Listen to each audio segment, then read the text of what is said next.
गणेश पंडाल पर नफरती पत्थर फेंकने की लोकेशन भले ही बदल गई, लेकिन मजहबी कट्टरपंथ की चाशनी में कंठ तक डूबी हुई सोच और उन्मादी तरीके में बिल्कुल भी फर्क नहीं आया।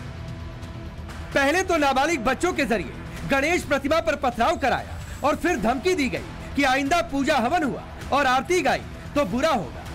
पहली घटना लखनऊ की है और दूसरी गुजरात के कच्छ की। सूबे के मुखिया योगी आदित्यनाथ का पता है 5 कालिदास मार्ग, उससे सिर्फ 11 किलोमीटर दूर चिन्हट के गंगा विहार कॉलोनी में उन्मादियों ने इस तरह की हिमाकत को अंजाम दिया। सोचिए कितने बुलंद होंगे पत्थर बरसाने वालों के हौसले, ये जानते हुए भी कि योगी का बुलडोजर आरोपियों को माफ नहीं करता। नारा बस अल्लाह अकबर अल्लाह अकबर। ये कौन लगाते थे लोग? बस यही जो बच्चे थे और इनके साथ में जो 20-25 लोग थे। हाँ। रोज बस इसी गली में। हाँ। जिस दिन हमने मूर्ति रखी उसके दूसरे दिन से। हाँ। तो मतलब इनकी दिक्कत ये थी कि ये क्यों कर रहा हो, ये समस्या है, क्योंकि ये ज्यादा लोग हैं, हम लोग कम हैं। हाँ। यही परेशानी है। गाली दे रहे थे, यहाँ क्या कर लेगे हम लोग को। हाँ। हम लोग ज्यादा लोग हैं। हाँ। क्या कर लोगे वहाँ अल्लाह अकबर जय हुसैन खूब चिल्ला रहे। बवाल मचाने वाले झुंड में थे 20-25 की तादाद में, जोर जोर से चिल्ला रहे थे, सांप्रदायिक नारा लगा रहे थे। इस बार घर के अंदर ही घुस गए। पथराव करने वालों में मासूम भी थे और फिर ग्राउंड फ्लोर पर स्थापित की गई गणेश प्रतिमा को खंडित कर दिया। मौके पर मौजूद ये पत्थर बता रहे कि धर्म विशेष के आरोपियों ने हिंदू त्योहारों से नफरत का लेटेस्ट एडिशन लॉन्च किया है। ये देखिए अभी थोड़े पत्थर यहाँ पर दिख रहे हैं कि ये गणपति बाबा की मूर्ति के बगल में है। आपने कह रहे कि कलश स्थापित किया तो टूट गया। कलश देखिए सब वो हो गया, खंडित होने हो गया, नारियल गिर गया, सब हो गया। अच्छा, तो ये कह रहे कि ये जो नारियल इसके ऊपर था ये नीचे गिर गया है, खंडित हो गया है। यहाँ भी पत्थर थे, हालांकि पुलिस जब बाद में पहुंची तो इन पत्थरों को हटाया गया। ऐसा कोई पर्सनल रीजन नहीं है। हाँ। हम लोग अपने भगवान की पूजा करें भाई। हाँ। तो उसमें भाई अब अपने घर के अंदर कर रहे हैं, बल्कि भाई अब आप ये बताइए, हर दीपावली आता है, सारे महोत्सव आते हैं, ठीक है, पूजा तो हम लोग अपने घर के अंदर कर रहे हैं भाई, तो उसमें किसी को परेशानी नहीं होनी चाहिए। जिस मोहल्ले में हिंदू घर को टारगेट किया गया वहां मुस्लिम आबादी बहुतायत में है। हिंदुओं के सिर्फ 6 से 7 घर बताए जाते हैं, जबकि मुसलमानों के 60 से 70। हिंदू परिवार का आरोप है कि छोटी मस्जिद के पास वाले जिस मोहल्ले में वो रहते हैं वहां पहले ऐसी नौबत कभी नहीं आई, लेकिन इस बार नफरत की इंतहा कर दी। दावे के मुताबिक गणेश आरती के दौरान ही उनके घर के बाहर मजहबी नारे लगाए जाते हैं। मंगलवार को महिला और उसकी बेटी मौजूद थी, तभी पथराव की इस घटना को अंजाम दिया गया। पीड़ित परिवार का कहना है ऐसा करने वाले कुछ पड़ोसी हैं, कुछ बाहर के लोग भी थे। जाते जाते धमकी दे गए कि मुंह बंद करना सीख लो वरना जीना दूभर कर देंगे। हरा झंडा इन्होंने मस्जिद से उठाया, बस निकला है। हाँ। बस झंडे के पीछे से बस वे लोग चलाना शुरू कर दिए। बस वही या हुसैन करके वो लोग नारे लगा रहे थे। अच्छा, तेज आवाज में लगा रहे थे? जी बहुत तेज आवाज में। सर हम लोग जुलूस वाले निकले हैं। पहली बार हुआ। इसके बगल में ये 5 साल से हम लोग रख रहे हैं, तो वहाँ कोई दिक्कत नहीं हो रही थी? वहाँ कभी कोई दिक्कत नहीं हुआ, मगर ये नीचे का पोस्ट पाया गया इसलिए उधम कर ले।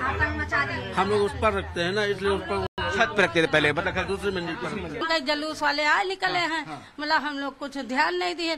जब हमारा यहाँ प्रसाद बढ़ गया तो हम डेली झाके तो देखे मूर्ति कहीं फोड़ दिन घुम्मा डाठी चल गई, तब हम लोग उतर के गए। सूरत में बवाल की जो तस्वीर दिखी थी वो पूर्व नियोजित थी। लखनऊ का पैटर्न भी बिल्कुल एक जैसा है। सूरत में गणेश पंडाल पर पत्थर फेंकने से 2 दिन पहले प्लास्टिक के पाउच फेंके गए थे। लखनऊ में भी गणेश पूजा के दौरान हिंदू घर के बाहर मजहबी नारे लगाए गए। सूरत में पथराव करने वाले नाबालिग थे, वो नारे लगाते हुए भागने की कोशिश में थे। लखनऊ में पत्थरबाजी करने वालों में नाबालिग शामिल है, बाकी लोग भाग गए। सूरत के जिस सैयदपुरा में गणेश पूजा को टारगेट किया गया वो मुस्लिम बहुल इलाका है और लखनऊ में हुई घटना में भी मुसलमान ज्यादा संख्या में रहते हैं। सवाल है कि क्या ये सिर्फ संयोग है या फिर बड़ी साजिश की तरफ इशारा, क्योंकि अक्सर बड़े बवाल की स्क्रिप्ट छोटी छोटी घटनाओं के जरिए ही लिखी जाती है। चिन्हट का ये वो मोहल्ला है जहां पे कल शाम को पंडाल में गणेश आरती के दौरान कुछ उपद्रवियों ने पत्थरबाजी की घटना को अंजाम दिया है। आरोप है कि वो सभी इसी मोहल्ले के रहने वाले लोग हैं और ये वो घर है जहां पर जो है वो पंडाल घर के अंदर ये देखिए ग्राउंड फ्लोर पे जो है स्थापित किया गया था। इन लोगों का दावा है कि शाम को जब गणेश आरती हो रही थी उसी दौरान कुछ लोग यहाँ पहुंचे। लखनऊ के चिन्हट से अखिलेश यादव के आवास की दूरी भी 11 किलोमीटर के ही करीब है, यानी चंद मिनटों का फासला लेकिन अखिलेश यादव इन सबसे अलग पीडीए खेलने में व्यस्त है। सोशल मीडिया पर एक ग्राफ के जरिए ये दम भरते हैं कि यूपी में जिनका एनकाउंटर हो रहा उनमें पीडीए से आने वाले सबसे ज्यादा है। अब अखिलेश के इस फॉर्मूले में चौरसिया परिवार फिट होता है या नहीं, यह अखिलेश ही तय कर सकते हैं, क्योंकि उनका नैरेटिव सियासी लकीर खींचने वाला होता है। बहरहाल रात 8 बजे यूपी की राजधानी लखनऊ में हिंदू परिवार के साथ जो कुछ हुआ उसने डर पैदा कर दिया है। स्थानीय लोगों ने इंसाफ की मांग की तो पत्थरबाजी का नाबालिग पैटर्न सामने आया। एक नाबालिग को पुलिस ने फौरन पकड़ लिया, बाकी आरोपियों की तलाश भी जारी है। मंदिर के ऊपर लगाया गया ये झंडा इस बात की गवाही है कि हिंदुओं से नफरत का चैप्टर शहर शहर नजर आ रहा। कच्छ के कोटरा जड़ोदर में खास समुदाय से जुड़े लोगों ने वही किया जो लखनऊ में देखने को मिला। गणपति पंडाल पर पथराव किया, मूर्ति खंडित कर दी। पथराव करने वाले 3 आरोपी नाबालिग। ये वीडियो हम आपको नहीं दिखा सकते, लेकिन जिस तरह नाबालिगों को पत्थर थमाए जा रहे और नफरती चैप्टर उनके दिमाग में चस्पा किया जा रहा वो सुना जरूर सकते। गणपति ऊपर पत्थरमारो કરવામાં આવ્યો। પથ્થરમારોથી આ સૂંઢ તૂટી પડી હતી। સૂંઢ તોડવાથી પોલીસવાળાને જાણ કરવામાં આવી હતી, પણ પોલીસવાળાએ ભાઈચારો નિભાવતા એ લોકોએ સૂંઢમાંથી ચોડાવી નાખી હતી। આ છે એનું સબૂત। પથરાવ જે પથ્થર મારવામાં આવ્યા હતા એ પથ્થર પોલીસે લઈ લીધા છે। પોલીસે 2 દિવસ રહીને એક્શનની વાત કરી છે। हिंदू प्रतीकों से नफरत की इस कड़ी को एक मंदिर के जरिए आगे बढ़ाया गया। पास ही के मंदिर पर हरे रंग का झंडा लगा दिया और फरार हो गया। तस्वीरें सामने आई तो पुलिस को शिकायत दी गई और फिर दोनों ही मामलों में एक्शन लिया गया। पथराव करने वाले तीनों आरोपियों को गिरफ्तार कर लिया गया, जबकि झंडा लगाने वाले एक नाबालिग समेत 4 आरोपियों को भी गिरफ्तार किया गया। पुलिस का यह एक्शन रातों रात हुआ और मैसेज दिया गया कि हिंदू त्योहारों को निशाना बनाकर माहौल खराब करने की कोशिश की गई तो किसी को बख्शा नहीं जाएगा।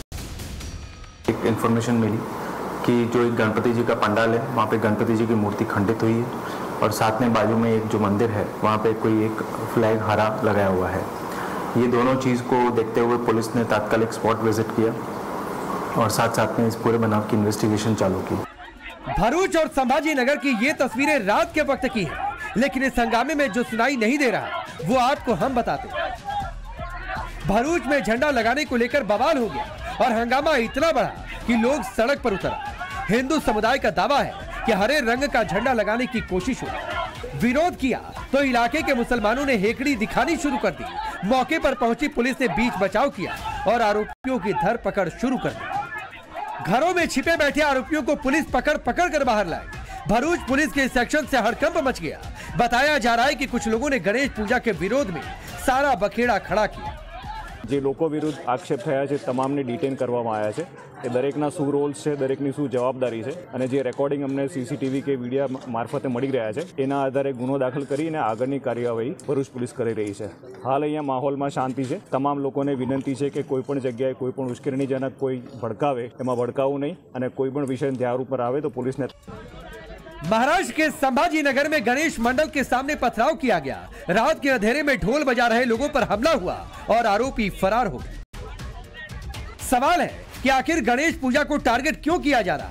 गणेश पंडाल में पत्थरबाजी किसके इशारे पर कराई जा रही और क्यों नाबालिगों का हथियार की तरह इस्तेमाल किया जा रहा?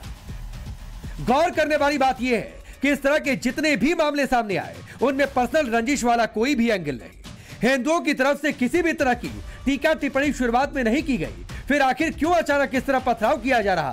लखनऊ में पत्थरबाजी करना इसलिए भी हैरान करता है क्योंकि घर के अंदर गणेश प्रतिमा को खंडित करने की कोशिश हुई और पूरे परिवार को धमकी दी गई। लखनऊ से विनोद मिश्रा के साथ bureau report, times now Bharat.